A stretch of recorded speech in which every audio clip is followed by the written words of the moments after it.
My name is Margaret. I'm 47 years old. My husband told me I was difficult at Christmas.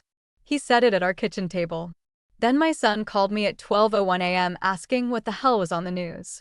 Before I tell you what happened, please like, subscribe, and comment where you're watching from because I never imagined my life would end up like this. You know what's funny about being called difficult? It's delivered so gently, like a diagnosis from a concerned doctor. Richard sat across from me at our kitchen table, the same table where I'd served him breakfast for 18 years, where I'd helped our children with homework, where I'd planned birthday parties and school fundraisers and Christmas dinners. He folded his hands, looked at me with what he probably thought was kindness, and said, "Margaret, you've been so difficult lately." Difficult. The word hung in the air like smoke from a blown-out candle. I remember staring at his hands on that table. Soft hands. Manicured. When was the last time those hands had done anything more strenuous than sign a contract or shake hands with a client? When was the last time they'd changed a diaper or scraped gum off a shoe or held a crying child at 3 in the morning? The kids and I have been talking, he continued, and there it was. The kids and I. As if I was some external problem they'd been discussing in private meetings. As if I was the weather or the neighbor's dog or some minor inconvenience they needed to manage collectively. "We think it would be better if you stayed home this Christmas. You know, took some time to yourself. Figured things out." He said it like he was offering me a gift. Like exile was a spa day. I asked him what he meant by difficult. Oh, how his face lit up at that question. Like I'd finally asked the right thing, like we could have a productive conversation now.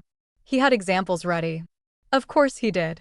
"Well, last month when we were planning Tom's birthday dinner, you insisted we go to that organic place instead of his favorite steakhouse.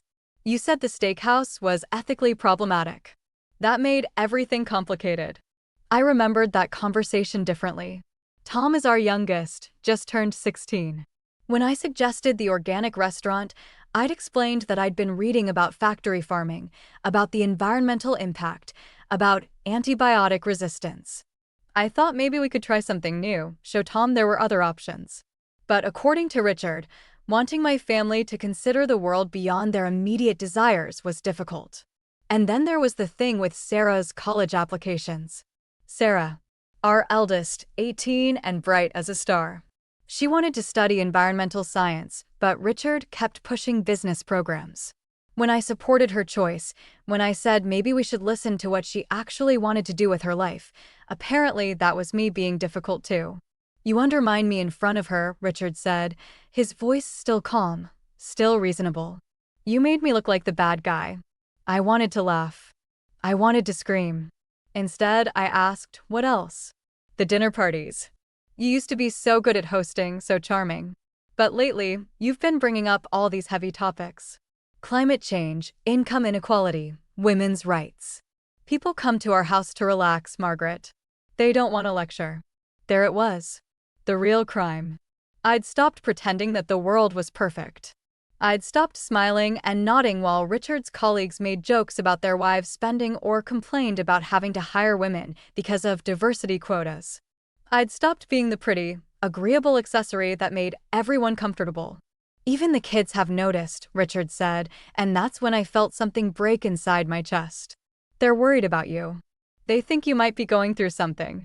Depression maybe. Or menopause." The kids. My children, who I'd raised and loved and sacrificed for, had been discussing my mental health with their father. Not with me. About me. Like I was some unstable relative they needed to manage. So we thought, and this was actually Sarah's idea, that maybe you should take Christmas off. Just this year. Let us handle everything. You can rest, maybe see someone, get whatever help you need. Sarah's idea. My brilliant, beautiful daughter thought her mother needed to be quarantined during the family's most important holiday. The daughter I'd driven to every soccer practice, whose college essays I'd edited, whose heartbreaks I'd soothed with late-night ice cream and terrible movies. She wanted Christmas without me. I sat there in the silence that followed Richard's careful, reasonable, devastating speech, and I realized something. I wasn't being offered time off. I was being erased. "The cottage will be perfect," Richard continued, warming to his theme now. The kids love it there, and you know how Christmas morning is by the lake. Peaceful. We've already moved some of the presents up there. Already moved. They'd been planning this for weeks, maybe months. While I was making grocery lists and ordering gifts and coordinating schedules, they were plotting my exile. While I was being a wife and a mother, they were being a family without me. You could come up for New Year's, Richard added generously. If you're feeling better. If I'm feeling better. As if being hurt by their betrayal was a symptom of my illness rather than a reasonable response to being discarded. I didn't fight. I didn't yell or cry or beg.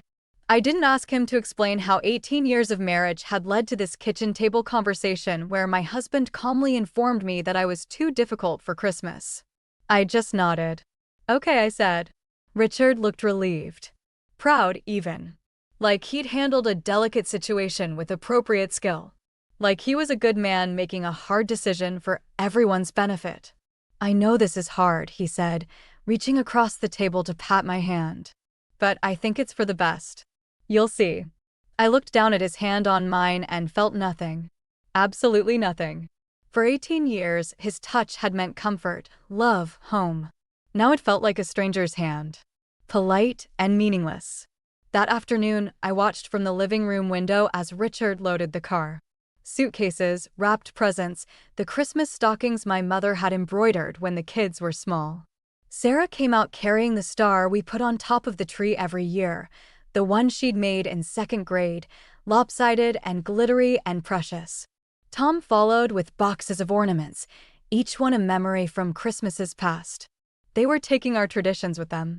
Not just excluding me, but actively removing every trace of the holidays we'd built together. Sarah looked up at the house once, and I thought maybe she'd see me in the window, maybe she'd have second thoughts. But she just adjusted her grip on the star and got in the car. Richard came back for a final load. He paused at the front door and called out, "We'll be back Sunday. There's plenty of food in the fridge. Try to rest, okay? Try to rest." Like I was recuperating from surgery rather than being abandoned by my own family. I heard the car start, heard the tires on the gravel driveway, heard the sound fade as they drove away to celebrate Christmas without their difficult wife and mother. Then the house was silent. I walked through the room slowly, seeing everything with new eyes. The living room where we'd opened presents every Christmas morning, now empty except for the tree skirt on the floor where our tree should have been. The dining room where I'd hosted countless holiday dinners, the table bare except for a thin layer of dust. The kitchen where I'd baked cookies and wrapped gifts and planned menus, now feeling like a stage set after the play has ended. This house that had been the center of my world for nearly 2 decades suddenly felt hollow. Not empty hollow. Like a bell with no clapper. All the right elements were there, but something essential was missing. The thing that made it ring true. I realized I'd been disappearing for years without even noticing it. It hadn't happened all at once. It was incremental, subtle. A slow fade rather than a dramatic exit. When had I stopped having opinions that weren't problems to be solved? When had my thoughts become inconveniences that needed to be managed? When had I transformed from Richard's partner into his project? I remember when we first met, he used to say he loved how passionate I was, how I cared about things. I was working at the environmental nonprofit then, writing grant proposals and organizing community cleanups. I had strong feelings about recycling programs and urban planning and corporate responsibility. He said it was refreshing to meet someone who thought about more than just themselves. But somewhere along the way, that passion became an embarrassment. Those strong feelings became character flaws. The things that made me interesting when we were dating made me difficult when we were married. It happened so slowly I didn't see it coming. First, it was just small adjustments. Maybe don't bring up the water crisis at the company barbecue, honey. People are trying to have fun. Maybe let's not serve the locally sourced, organic menu at Tom's birthday party. Kids just want pizza and cake. Maybe you could tone it down a little when we're with my colleagues. You know how conservative they are. Each request seemed reasonable on its own. Each compromise felt manageable. But compromise by compromise, adjustment by adjustment, I'd agreed to make myself smaller and quieter and less inconvenient until I'd nearly vanished altogether. The woman who used to organize letter-writing campaigns was now too difficult to attend Christmas dinner. I spent that first evening walking through the house, remembering who I used to be. In the basement, I found boxes of my old work stuff, files from campaigns I'd run, letters from people whose lives had been changed by environmental legislation I'd helped pass, awards from organizations that didn't exist anymore. Evidence of a person who had once mattered in the world beyond these walls. There was a photograph tucked into one of the folders, me at a city council meeting, speaking at the podium about toxic waste cleanup.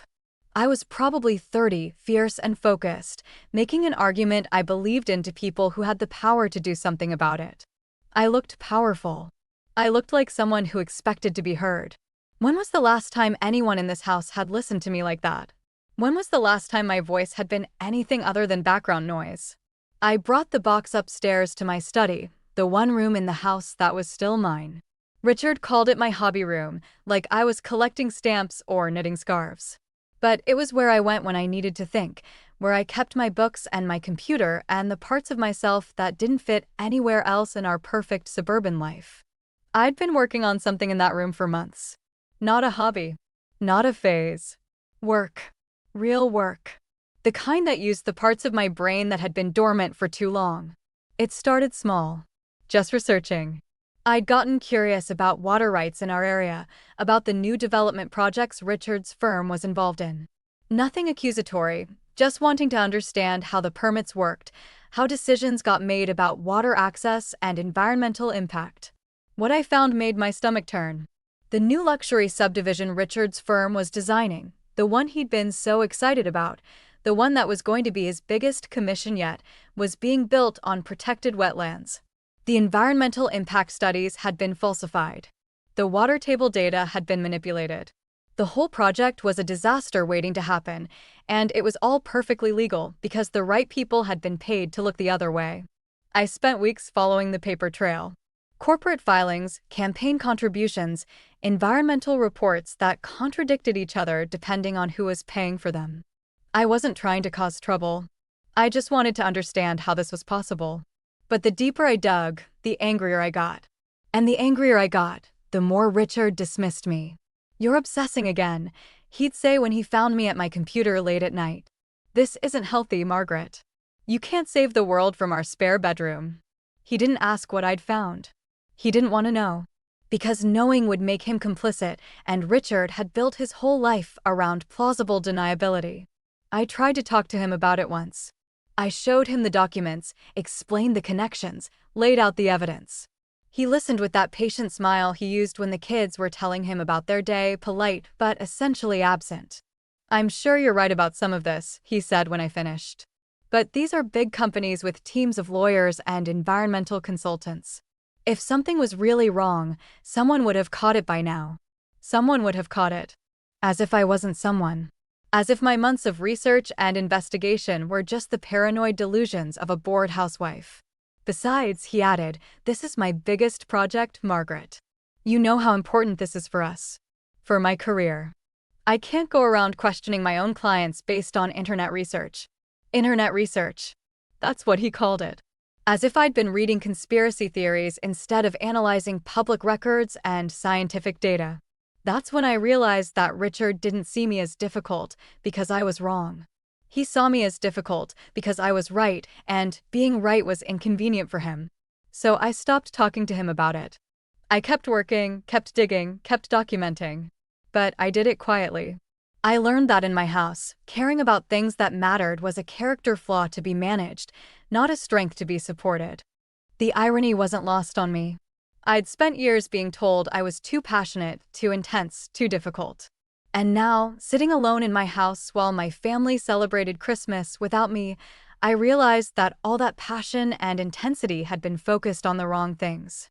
I'd been passionate about making Richard happy, intense about being a good mother, difficult about maintaining perfect holiday traditions and hosting flawless dinner parties and keeping everyone comfortable. What if I'd been passionate about the things that actually mattered? What if I'd been intense about justice and truth instead of just keeping the peace? What if I'd been difficult about the right things? I spent Christmas Eve in my study, reading through everything I'd compiled over the past months. The evidence was overwhelming. Fraud, corruption, environmental destruction, all in service of a luxury development that would line Richard's pockets while poisoning the watershed for the next 50 years. I had enough evidence to destroy the project. Enough to end Richard's career, probably. Enough to send several people to prison. And I almost deleted all of it. I sat there with my finger on the delete key, thinking about what would happen if I just let it go. If I just accepted that this was how the world worked, that people like Richard and his clients always won, that people like me were supposed to stay quiet and grateful and small. I could delete the files, close the laptop, and wait for my family to come home from Christmas. I could apologize for being difficult. I could promise to be better, quieter, more convenient. I could slip back into the role of perfect wife and mother and pretend that what I knew didn't matter. But then I thought about the woman in that photograph. The one speaking at the city council meeting, believing that her voice mattered, that truth mattered, that someone needed to stand up for the things that couldn't stand up for themselves. I thought about my children. Sarah, who wanted to study environmental science.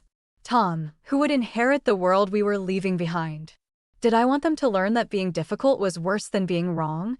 That keeping the peace was more important than telling the truth? I thought about all the women who had been called difficult for wanting basic rights, for demanding equal treatment, for refusing to be silent when silence meant complicity.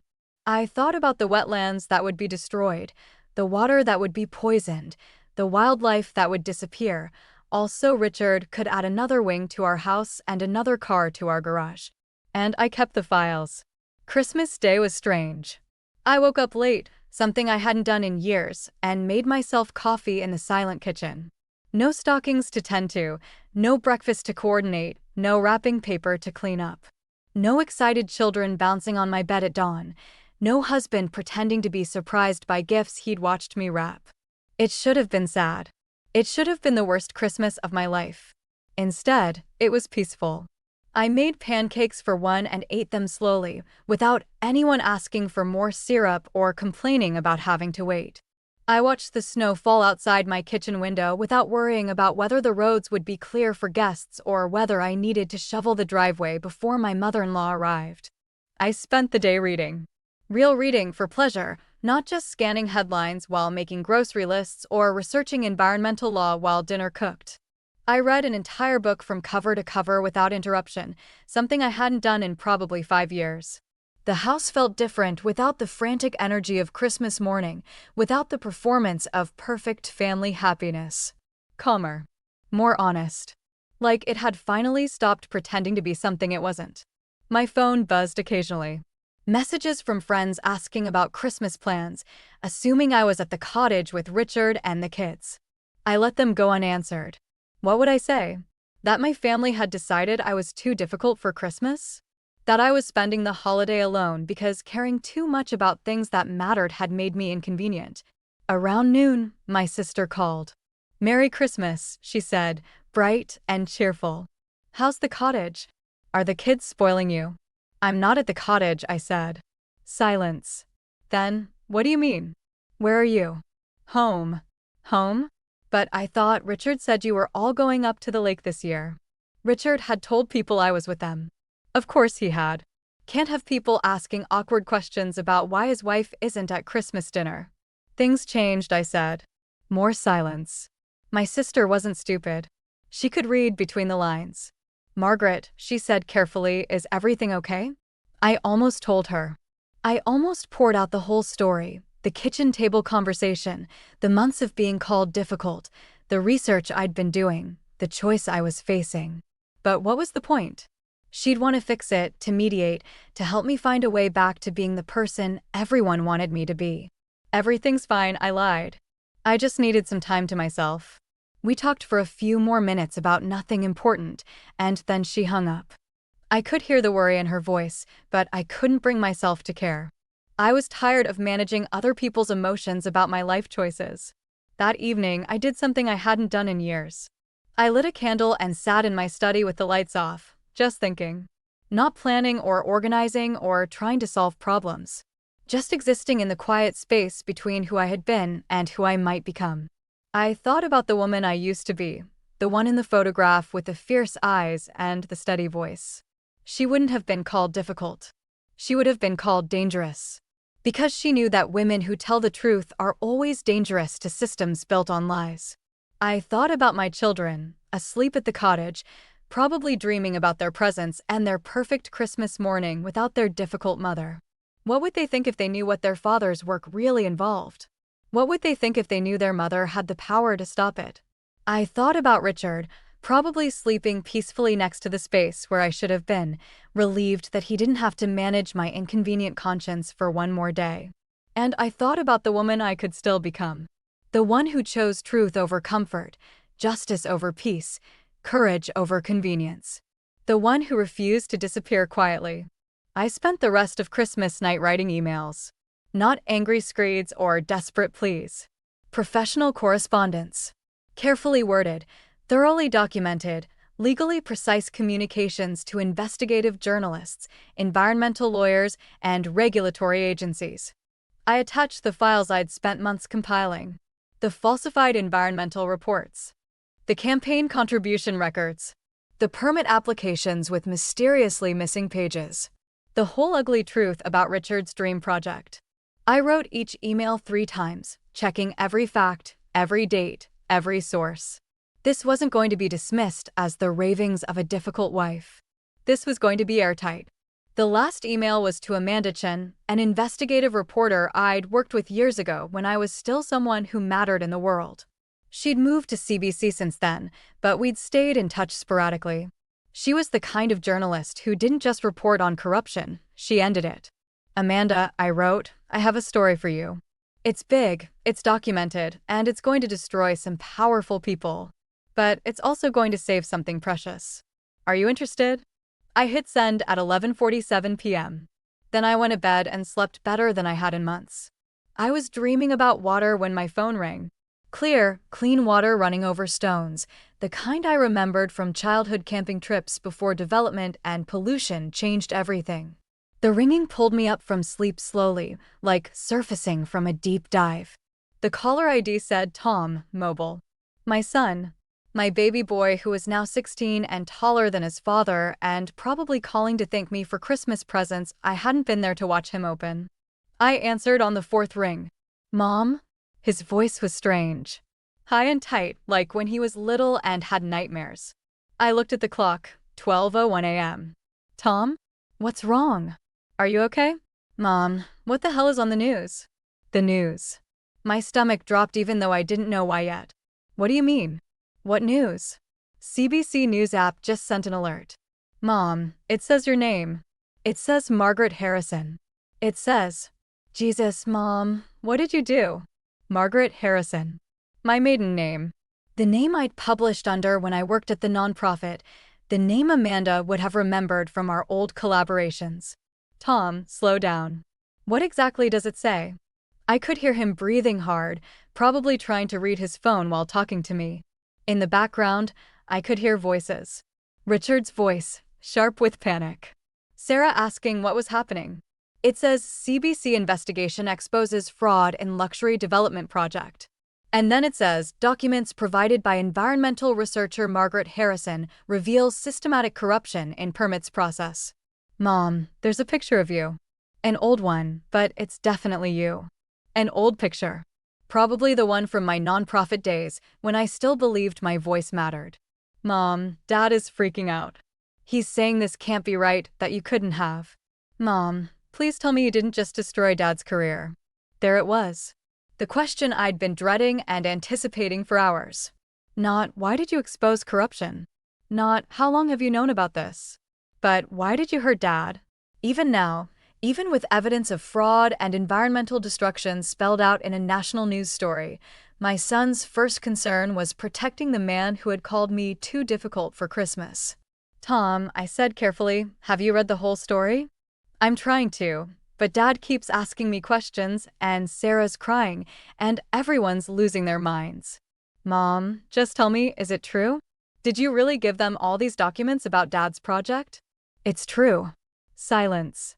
Long, heavy silence filled with the sound of my son's childhood ending. The sound of him realizing that the world wasn't what he thought it was, that the people he trusted most had been lying to him, that his difficult mother might have been the only honest person in his life. "Why didn't you tell us?" he whispered. "Would you have listened?" Another silence. Shorter this time, but more painful. "Dad wants to talk to you." "I'm sure he does."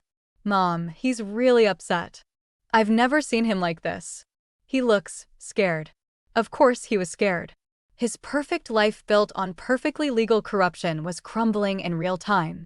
The careful distance he'd maintained from the ugly details of his success was collapsing. The difficult wife he'd exiled for Christmas had just made his problems impossible to ignore. "Put him on," I said. There was some fumbling with the phone, voices I couldn't quite make out, and then Richard's voice, shaky and raw. "Margaret, what have you done?" Not "hello" or "are you okay" or "I'm sorry we left you alone at Christmas." Just accusation and panic. "I told the truth," I said. "You destroyed everything. Everything we built, everything we worked for. Our life, the kids' college funds, our reputation. Gone. All of it gone. I exposed fraud, Richard. I stopped people from poisoning a watershed for profit. I did what you should have done months ago when you first suspected something was wrong. I never suspected anything. These are reputable companies, Margaret. Good people. There has to be some mistake. Read the documents, Richard. All of them.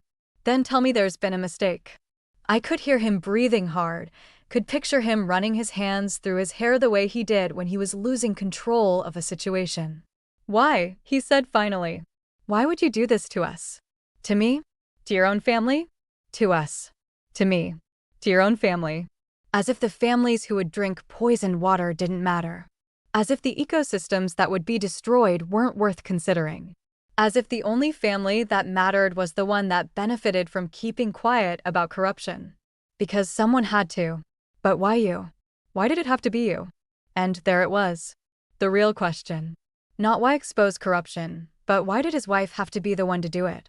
Why couldn't I have stayed quiet and grateful and small like a good woman should? Because I'm the only one who couldn't live with knowing and doing nothing. We could have talked about this. We could have figured something out. Some way to handle it that didn't involve destroying my career. I tried to talk to you. You called me obsessive. You said I was being unhealthy. You told me I was being difficult. Because you were. You were making our whole life about this conspiracy theory nonsense. It's not a conspiracy theory if it's real, Richard. And it's not nonsense if it's documented. And it's not difficult if it's true. I could hear other voices in the background again. Sarah crying. Tom trying to read the news story out loud. The sound of their Christmas morning imploding in real time. "The kids don't deserve this," Richard said, his voice breaking. "They don't deserve to have their lives destroyed because you wanted to play investigative journalist. Play. Even now, even with a national news story bearing my name and byline, he thought I was playing. Still the difficult wife with her little hobby, just with bigger consequences this time. What they don't deserve is to inherit a world where people like you profit from destroying the environment and people like me are called difficult for objecting. Margaret, please. Please tell me there's some way to fix this. Some way to make it stop." "It's not going to stop, Richard. This is just the beginning. There are going to be investigations, hearings, probably criminal charges. The EPA is going to get involved. The FBI. This story is going to follow its own path now." I could hear him crying. Actually crying.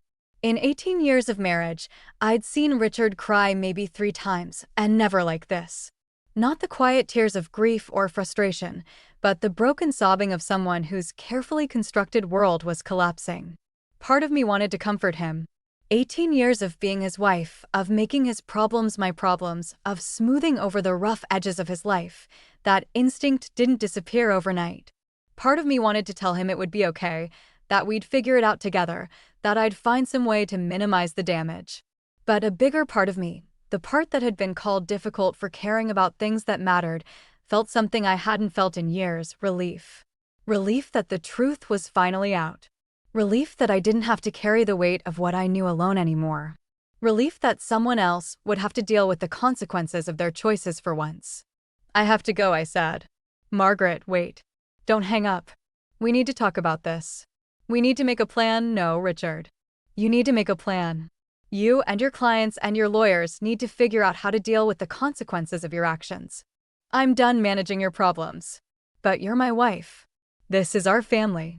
We're supposed to face things together. You excluded me from this family 3 days ago. You told me I was too difficult to spend Christmas with my own children. You made it very clear that my thoughts and feelings and concerns were problems to be managed, not perspectives to be valued. So handle this like you handled Christmas, without me. I hung up before he could respond. The phone immediately started ringing again. Richard calling back. Then Tom. Then Sarah. Then Richard again. I turned it off and sat in the darkness of my study, listening to the silence.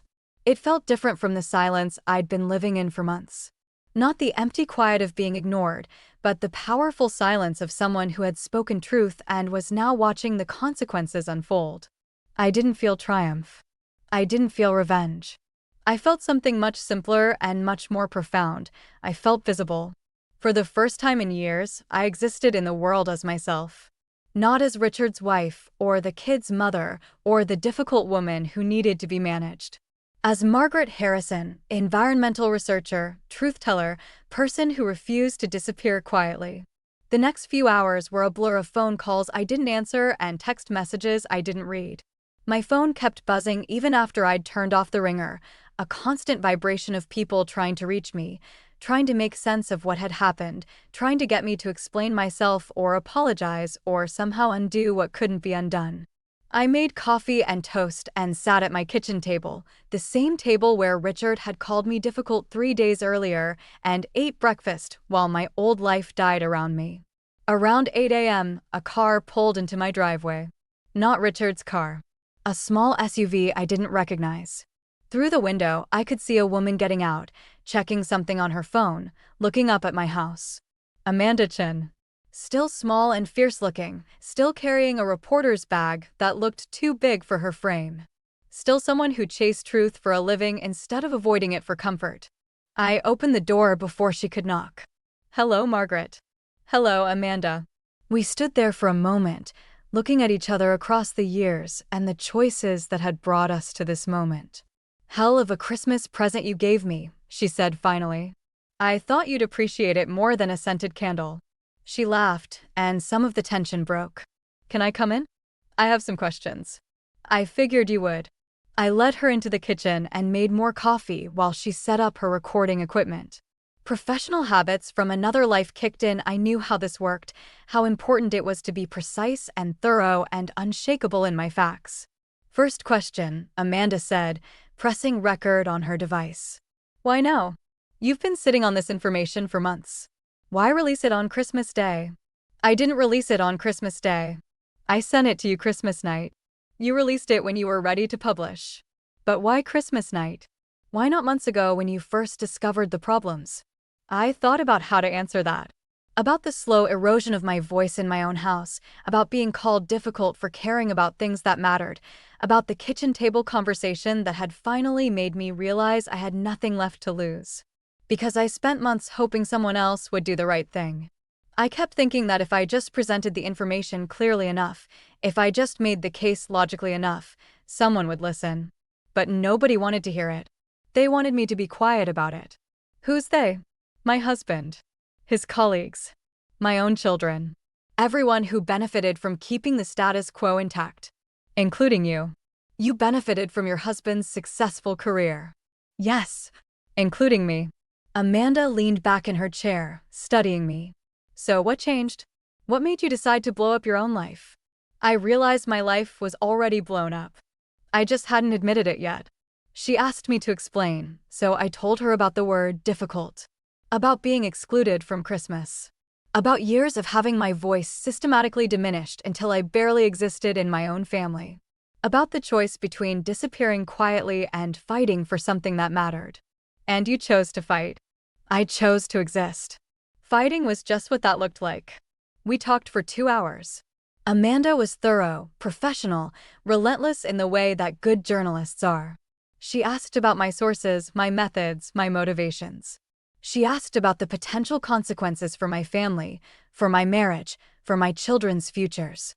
She asked if I was sorry. I'm sorry that my children are going to have to deal with the fallout from their father's choices. I'm sorry that they're learning about corruption and complicity in such a public way. I'm sorry that their perfect Christmas morning got interrupted by reality. But you're not sorry you exposed the fraud. No, I'm not sorry I told the truth.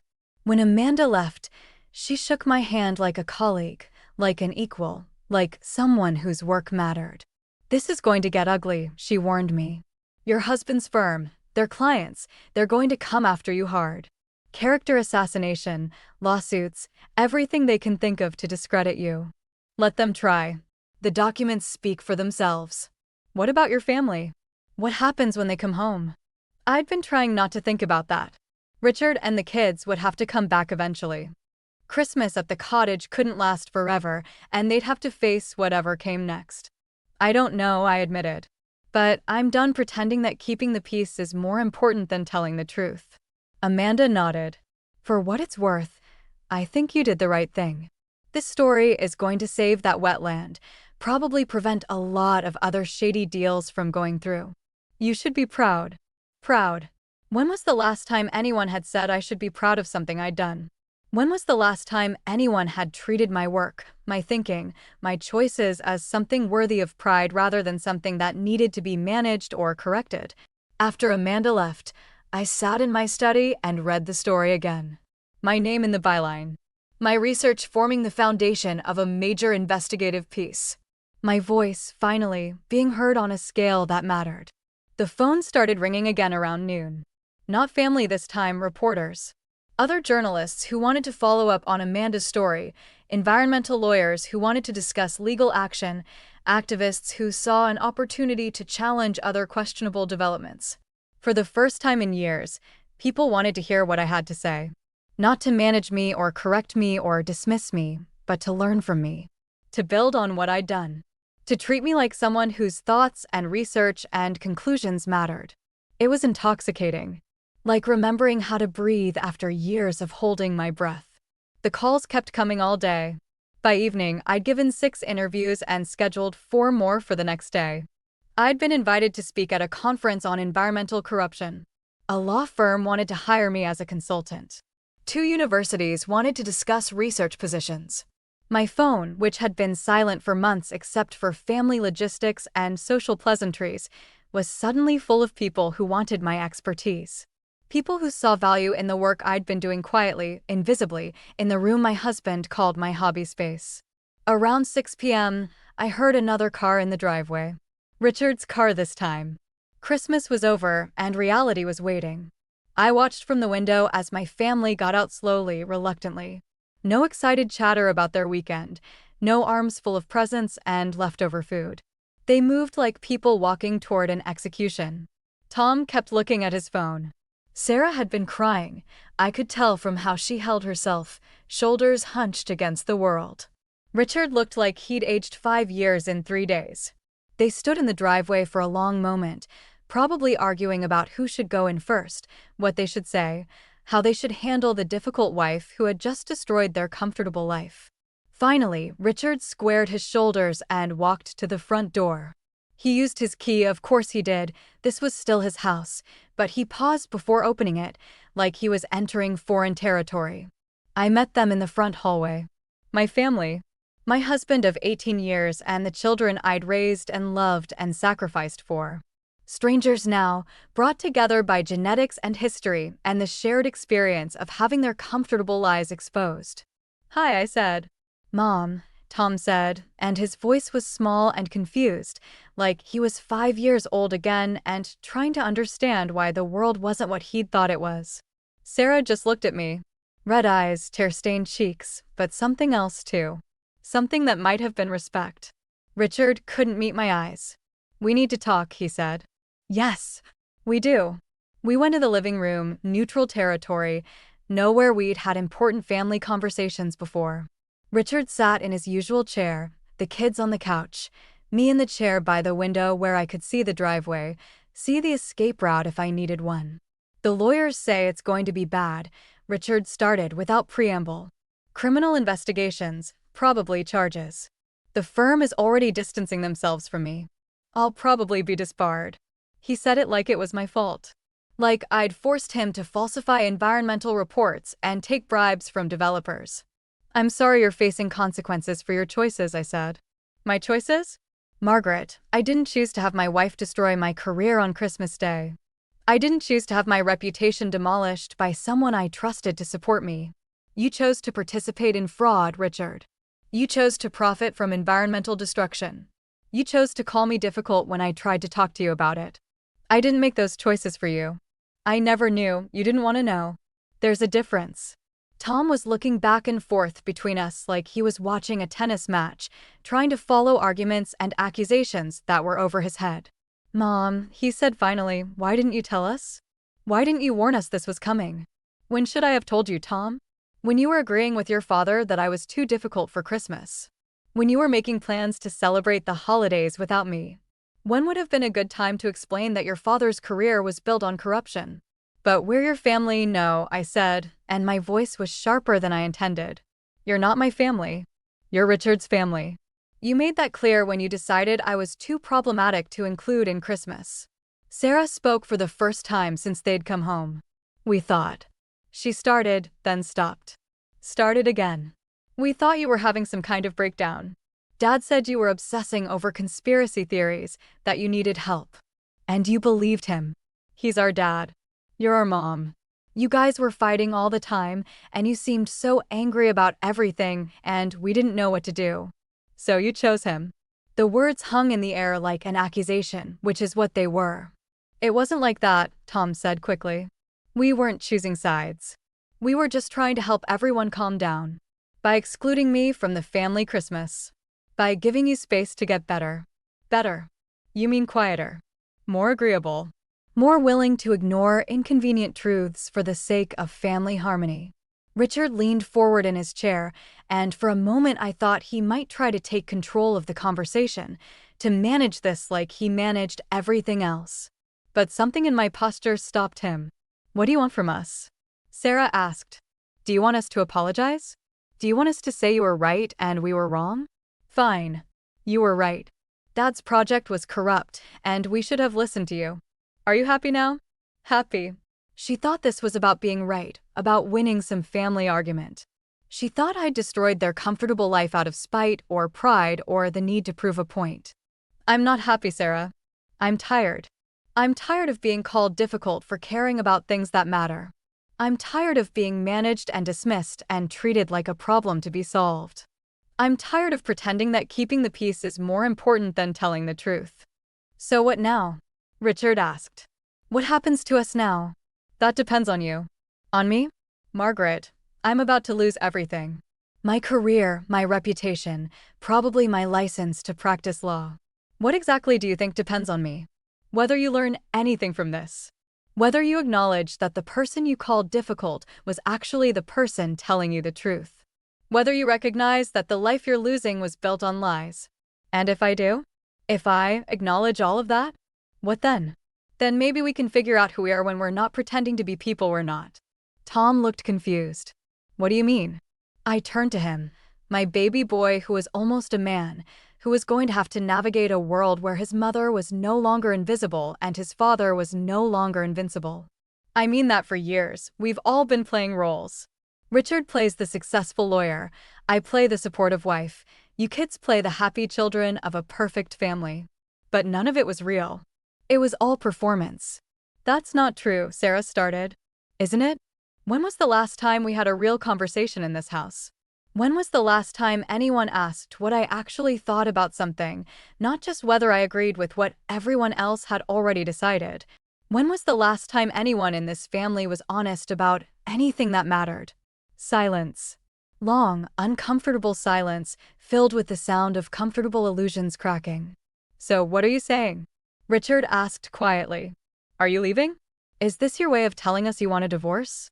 I'm saying I'm not going back to being invisible. I'm not going back to being the wife who smiles and nods while you profit from destroying the environment. I'm not going back to being the mother who pretends everything is fine to keep her children comfortable. But we need you, Tom said, and his voice was small and scared. With everything that's happening, with Dad's career, with all the legal stuff, we need our family to stick together. You need me, I corrected. Now that your comfortable life is falling apart, now that there are consequences for the choices your father made, suddenly you need the difficult woman you excluded from Christmas. That's not fair. None of this is fair, Tom. It's not fair that I had to choose between my family's comfort and environmental protection. It's not fair that telling the truth about corruption cost me my marriage. It's not fair that caring about things that matter made me too difficult for my own family. I stood up, suddenly exhausted by the weight of having to explain myself, having to justify my existence to people who should have valued me already. I'm not disappearing again, I said. I'm not going back to being quiet and grateful and small. If that makes me too difficult for this family, then maybe this family isn't for me anymore. I started toward the stairs, toward my study, toward the space that was mine and mine alone. Margaret, Richard called after me. Wait. Please. I stopped but didn't turn around. What do you want from me? Tell me what you want me to say, and I'll say it. Tell me what you want me to do, and I'll do it. Just don't leave. Don't destroy our family. I turned to face him then. This man I'd loved for 18 years, who had called me difficult for caring about corruption, who had excluded me from Christmas, who was now begging me to save the family he'd been willing to fracture to protect his career. I want you to admit that I was right. Not just about the fraud, about everything. I was right to care about environmental destruction. I was right to ask questions about your project. I was right to research the permits and the reports and the campaign contributions. I was right to be angry about corruption. I was right to think that someone should do something about it. Okay, he said quickly. You were right. About all of it. I want you to admit that when I tried to talk to you about what I'd found, you dismissed me. You called me obsessive and unhealthy and difficult. You treated my research like a hobby and my concerns like symptoms of mental illness. Yes, I did that. I want you to admit that excluding me from Christmas wasn't about giving me space to get better. It was about removing an inconvenient voice from your perfect family celebration. Harder silence this time. This one cost him something. Yes. And I want you to understand that being difficult isn't a character flaw when the system is corrupt. Being difficult is a moral obligation. Being difficult is what people with consciences do when everyone else is choosing comfort over truth. I understand. Do you? Because 5 minutes ago you were still acting like this was my fault. Like I'd chosen to hurt you rather than chosen to tell the truth. Richard looked down at his hands, those soft, manicured hands that had never done anything more strenuous than sign contracts that destroyed wetlands for profit.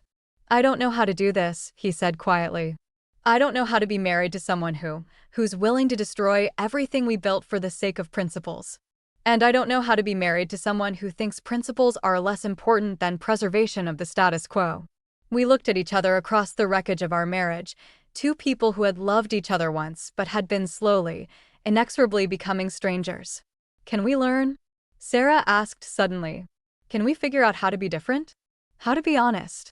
I looked at my daughter, my brilliant, beautiful daughter who wanted to study environmental science, who had been taught that her mother's passion for environmental protection was a character flaw to be managed. That depends on whether you really want to change or whether you just want me to go back to being quiet. I want to change, she said, and there was something in her voice that made me believe her. I want to understand why you did what you did. I want to know what you know. Tom nodded slowly. Me too. I want to know about the wetlands, about what Dad's project would have done. I want to understand why it mattered enough to you to risk everything. Because everything was already at risk, I said. Our climate, our water, our future. Someone had to care enough to be difficult about it. Richard was still looking at his hands, still trying to process the reality that his difficult wife had been the only honest person in their perfect family. What happens now? He asked again. Now you deal with the consequences of your choices. Criminal investigations, professional sanctions, whatever comes next. You face it honestly instead of trying to manage it or minimize it or blame someone else for it. And us? Our marriage. I thought about that. About 18 years of love and partnership and shared dreams that had slowly curdled into resentment and dismissal and convenient blindness. I don't know, I said honestly. I don't know if we can come back from this.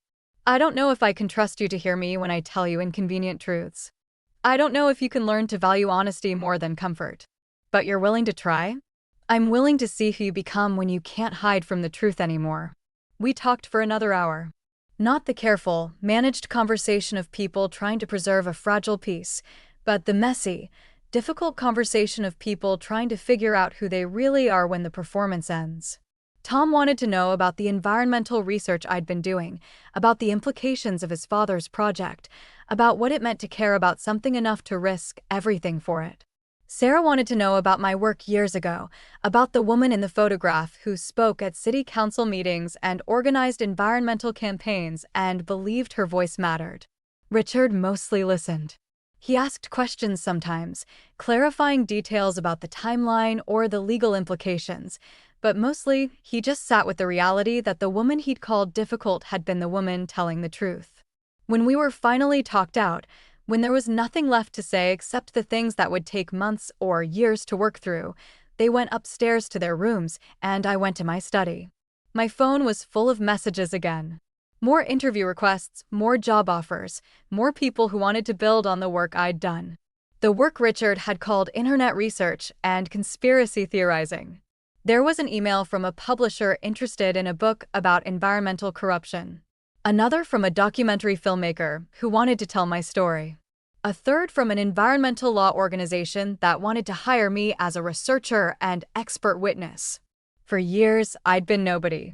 The difficult wife, the problematic mother, the woman with inconvenient opinions who needed to be managed and minimized and excluded from Christmas. Now, suddenly, I was somebody again. Someone whose work mattered, whose voice carried weight, whose research could change outcomes and prevent destruction, and hold powerful people accountable. It was terrifying and exhilarating and absolutely exhausting. I sat in my study until late that night, answering emails and scheduling calls and trying to figure out who I was going to be now that I couldn't disappear back into invisibility. Around midnight, there was a soft knock on my door. "Mom?" Sarah's voice. "Can I come in?" She came in carrying 2 cups of tea, like peace offerings. She sat in the chair across from my desk, the one where she used to sit when she was little and wanted to help with my work. "I read the news story," she said. "All of it. And I looked up some of the documents you referenced. And I understand now why you couldn't stay quiet about it." We sat in comfortable silence for a moment, drinking our tea, being mother and daughter without the performance of perfect family harmony. "I'm sorry," she said finally. "I'm sorry we called you difficult. I'm sorry we excluded you from Christmas. I'm sorry we chose Dad's comfort over your honesty. Thank you. And I'm sorry I ever thought environmental science was just about trees and recycling. I want to understand what you understand. I want to learn how to see the connections you see. It's not easy," I warned her. "Once you start seeing how everything connects, corporate power, environmental destruction, political corruption, you can't unsee it. It changes how you understand the world." "Good," she said fiercely. "I want my worldview changed. I don't want to be someone who profits from destruction without even knowing it." I looked at my daughter, really looked at her for the first time in months, and saw something I recognized. The fierce certainty I used to feel when I believed my voice mattered. The anger that comes from understanding that the world is not what you were told it was. "You're going to be called difficult," I told her. "I hope so," she said. "I hope I'm difficult enough to make a difference." After she left, I sat alone in my study thinking about legacy and truth and the cost of choosing courage over comfort. My marriage might not survive this. Richard might learn to value honesty, or he might decide that being married to a difficult woman is more than he can handle. We might grow toward each other, or we might grow apart. My relationship with my children would never be the same. They'd seen their mother choose principle over peace, truth over family harmony. They'd learned that the woman they dismissed as obsessive and difficult had been the woman with the courage to do what needed to be done. They'd have to decide who they wanted to be in a world where silence was complicity and speaking up had consequences. But sitting in my study, surrounded by evidence of work that mattered, holding a cup of tea my daughter had made as an offering of respect rather than management, I realized something. I wasn't afraid of the future anymore. For years, I'd been afraid of being alone, afraid of losing my family's love, afraid of being called difficult. I'd made myself smaller and quieter and more convenient to avoid those fears. But I'd been alone anyway, invisible in my own house. I'd lost my family's respect by accepting their disregard. And I'd been called difficult regardless of how accommodating I tried to be. The difference now was that I was alone by choice rather than by erasure. I was difficult by design rather than by accident. I mattered in the world because I'd chosen to matter, not because I'd earned the right to exist by being convenient. 3 days ago, my husband had told me I was too difficult for Christmas. Tonight, my daughter wanted to learn how to be difficult too. 3 days ago, I was nobody in my own house. Tonight, I was somebody in the world again. 3 days ago, I was disappearing quietly. Tonight, I was visible, valuable, and absolutely unwilling to apologize for taking up space. I wasn't difficult. I was just a woman who refused to disappear quietly. And I was done making myself small for people who profited from keeping me that way. I was done being managed and dismissed and excluded from my own life. I was done pretending that keeping the peace was more important than telling the truth. I was Margaret Harrison, environmental researcher, truth teller, difficult woman. And I was exactly who the world needed me to be.